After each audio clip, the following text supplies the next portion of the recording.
esto de las reformas a la ley de la carrera judicial plantea el hecho de que los mayores le llaman que dicen que no es una purga, pero plantea que los mayores de 60 años jueces pueden irse a su casa, ¿verdad? Pueden irse a su casa.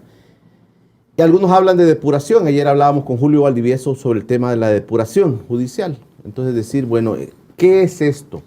Entonces la gente lo que me preguntaba era, ¿verdad? A manera de reflexión tuya, que te preguntara si tú consideras que las personas mayores de 60 años ya comienzan a perder un poco de la lucidez profesional con la que deben actuar. También está planteado, así metido el tema de que esta reforma se hizo porque había mucha corrupción de los jueces. Pero me decían en términos así generales, Dago, ¿cómo consideras tú esta situación que la gente se cuestiona y dice, yo tengo 61 años, pero yo no me considero que estoy ya para el tigre, ¿va? Entonces se plantean eso y te preguntan a ti, Dago, a modo de reflexión. Está bien. A mí me parece que el tema de la edad no es el fundamento de esta coyuntura. No.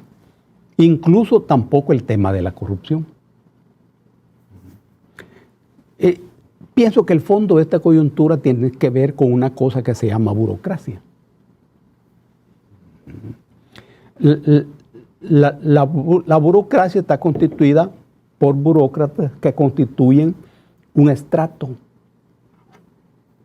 Un estrato que controla el aparato del Estado en beneficio del bloque que dirige el gobierno y administra el poder del gobierno, es decir, el Estado.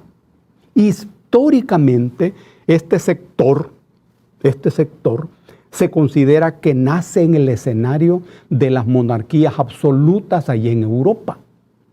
Los monarcas absolutos, que fueron el anuncio del capitalismo en esas sociedades, por la concentración y la centralización del poder que lograron, rompiendo la dispersión del feudalismo, formaron ese sector. En aquella sociedad venía ese grupo de los campesinos. En nuestra sociedad, los jueces forman parte de esa burocracia. Los jueces.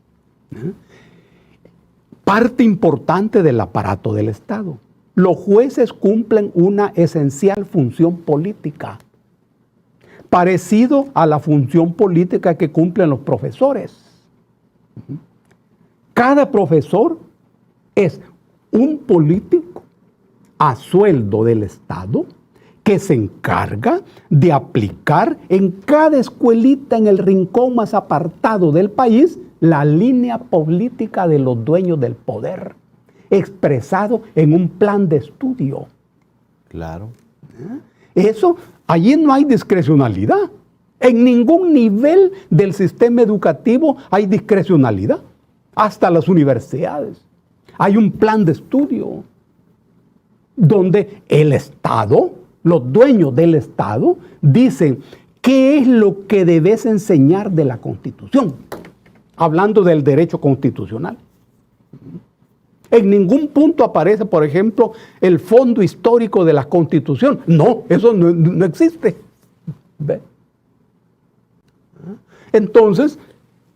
O sea, los grupos de poder cuando dominan, cuando controlan el Estado, a través de la cultura, a través de la educación, también van metiendo. Por supuesto. Te voy a poner el ejemplo. Por ejemplo, había una discusión hace algunos años cuando se dijo que por qué aparecía Alfredo Cristiani en los libros de texto de enseñanza. Claro. Como el presidente de La Paz. Y decía, ¿cómo lo van a poner presidente de La Paz a Cristiani? Había toda esa discusión. Y luego apareció también la figura de Romero puesto como mártir, como pastor, como una persona que entregó la vida. Entonces había como una especie de discusión, pero desde el Estado, en la cultura se meten temas, ¿verdad? De la historia que van traspasándose a las generaciones. Por supuesto. Primeramente en el territorio de la educación y luego en la cultura, que es un fenómeno más de fondo. Los pueblos hacemos la historia, pero los poderosos la escriben. Ellos la escriben. Ellos la escriben. Entonces, en los textos de historia aparece Cristiani, el príncipe de la paz. Ahora, eso lo sabemos nosotros que no es así. Pero, y los otros que van a venir no van a saber nada de eso. Ahora, ¿quiénes difunden y divulgan eso? Los profesores como agentes políticos. Agentes políticos. Ahora bien, en cada escuelita, Claro. los jueces cumplen una extraordinaria función política, que es la aplicación de la ley. Por brutal, salvaje que sean leyes, ¿quiénes se encargan de aplicarla? Los jueces. No es la policía, no es el ejército, no, son los jueces, que son especialistas en la ley, aplican la ley. Entonces, la brutalidad de las leyes se mengua o se suaviza porque es la ley. Ahora, a esa aplicación de la ley se le llama justicia. Esa es la justicia. En ocasiones los jueces aparecen como aplicadores de la ley. Y en este sentido, el juez tiene una función técnica. En realidad no es así. Sí, al final es como es subjetiva también, digamos, ¿verdad? No es así, no. Eso tiene una función política. Es la aplicación de la ley del poderoso. ¿Quién aplica eso? El juez. El juez. Pero hay lo que se llama impartir justicia. Esa es la función del juez. Este concepto ya es más político, donde el juez se juega su perfil político e ideológico, porque todas las leyes admiten interpretaciones diferentes. Claro. Claro. Y también el juez no puede ser ignorante de lo que le pasa a su alrededor. No. Tiene que tener juicios políticos, de historia, de tantas cosas. En las facultades de Derecho enseñan el derecho de manera aséptica, es decir, sin historia, sin sociología, sin filosofía, sin economía. Y le dicen a uno, vos has de tener en cuenta un proverbio latino que dice, dura lex, sed lex. Dura es la ley, pero es la ley.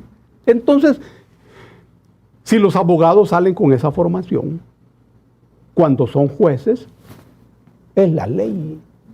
Pero cumplen una función política. ¿Al servicio de quién? Del poder, del dueño del Estado. Siempre es así. Siempre es así. Entonces, ese aparato burocrático trabaja en función de un determinado Estado. En nuestro país hay un momento de transición. Así se define. La transición no es tránsito. Hay transición en una sociedad cuando un régimen político ha sido derrotado. En este caso, ha sido derrotado el régimen político basado en los partidos políticos. Derrotado electoralmente, pero no políticamente. Todavía. El pueblo lo derrotó en las urnas, pero sigue en pie todavía. La transición se define porque el nuevo orden que sustituye a este régimen derrotado no aparece todavía. Y el viejo orden que fue derrotado no desaparece todavía. Es decir, la transición se define por un momento en donde lo nuevo no aparece y lo viejo no desaparece. Esto significa en la sociedad conflicto sangriento encendido, porque lo viejo lucha por no desaparecer y lo nuevo lucha por aparecer. Eso se llama transición. ¿Cuál es la transición que caracteriza el momento político del país?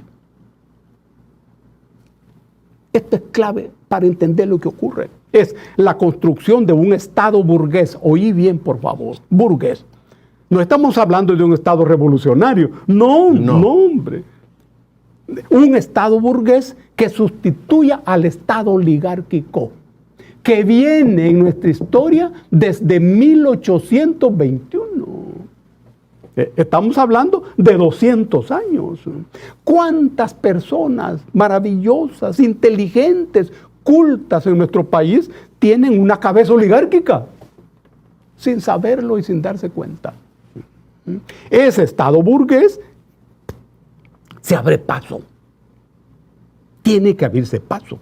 Esta transición no se define todavía a favor de esto nuevo o a favor de lo viejo que está desapareciendo. Eso, sin embargo, es lo que nos permite entender por qué lo enconado de la lucha. Ahora bien, ¿y por qué los jueces? Es que los jueces forman parte poderosa de una burocracia al servicio de un determinado poder oligárquico. Claro. Yo tengo amigos de jueces y los quiero mucho. Sé que hay gente maravillosa ahí, inteligente, estudiosa, pero esta es la explicación histórica. Lo nuevo que está avanzando necesita otra burocracia. Necesita otra burocracia. Otra burocracia. Ese bloque en quien confiar. Ok. Porque si vos intentás construir lo nuevo, como dice la Biblia de los hebreos, dice, no conviene echar vino nuevo en odre viejo. Okay. Es esto. Ok.